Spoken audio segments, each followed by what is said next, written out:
guys ඉතින් good morning. ඉතින් අද අපි 34 වෙනි දවසේ ඉතින් උදේ ට්‍රේනින් එද්දී බයික් එකේ ආවේ සජියගේ. ඉතින් එද්දී මේ සූර්යකාන්තේ එද්දී මාරම ලස්සන view එකක් දැක view එක කියන්නේ sunrise එක. මාරම ලස්සනයි වෙනම vibe එකක් තියෙන. තනිකරම තැඹිලි පහටට මේ වෙන අහස ඒ වගේම මිහිදුවෙන් කඳුපන්තියෙන් මිහිදු මේ වලාකුළු වලින් ඇහිලා තියෙන්නේ. බලන්නකො ලස්සන. මාර ලස්සනයි. මේ තමයි සූර්යකාන්තේ හරිය. දැන් වෙලාව 6:35යි වගේ මීට පොඩ්ඩක් කලින් ඇවිල්ලා තිබ්බොත් තව ලස්සනට බලා ගන්න තිබ්බා. මාර ලස්සනයිනේ. දැන් නම් අපි යමු වැඩි කතා නැතුව ග්‍රවුන්ඩ් එකට. let's go.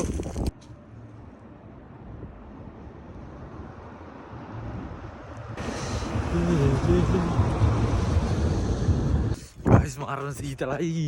දැන් මම ගන්න ජොගින් කරනවා. අද කොට නැති එක කොට පාළුයි. කොට නැති එක කොට පාළුයි guys.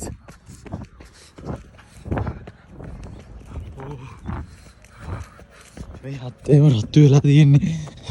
මාර හීතලක් තියෙන අතර. දැක්කද? මේ ඇවිල්ලා පින්න guys. මේ දිල් පින්න. මේ පින්න. මේ පින්න නේ මේ රෝලරේ. පිට හදන්න දියන්නේ. දැක්කද? මාරම් පින්නක් තියෙන හේ. තනිකර පින්න. අර අවසත් මාරම පින්න තිබ්බ guys.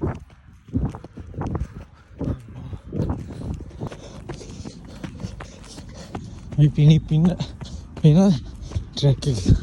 එන කන්ද view එක.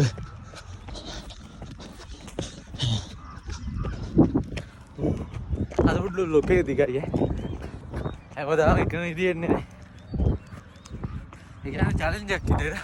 මොන වාරම සතුටුයි. කන්සිස්ටන්සි විදියට මම ට්‍රේනින් කළා මේ දවස් ටිකේ. කියන්නේ දවස් 34ක්. මගේ කන්සිස්ටන්සි කියන්නේ ලයික් එකක් දාන්න. ලයික් එකක් දාන්න.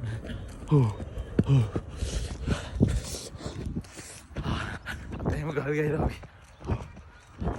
ඉතින් guys වෝම් අප් එක වෙනාට පස්සේ සුපුරුදු පරිදි මම පටන් ගත්තා අදත් වර්ක්අවුට් එක.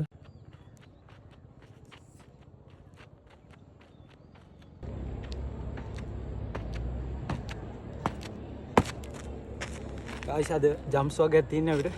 let's do this.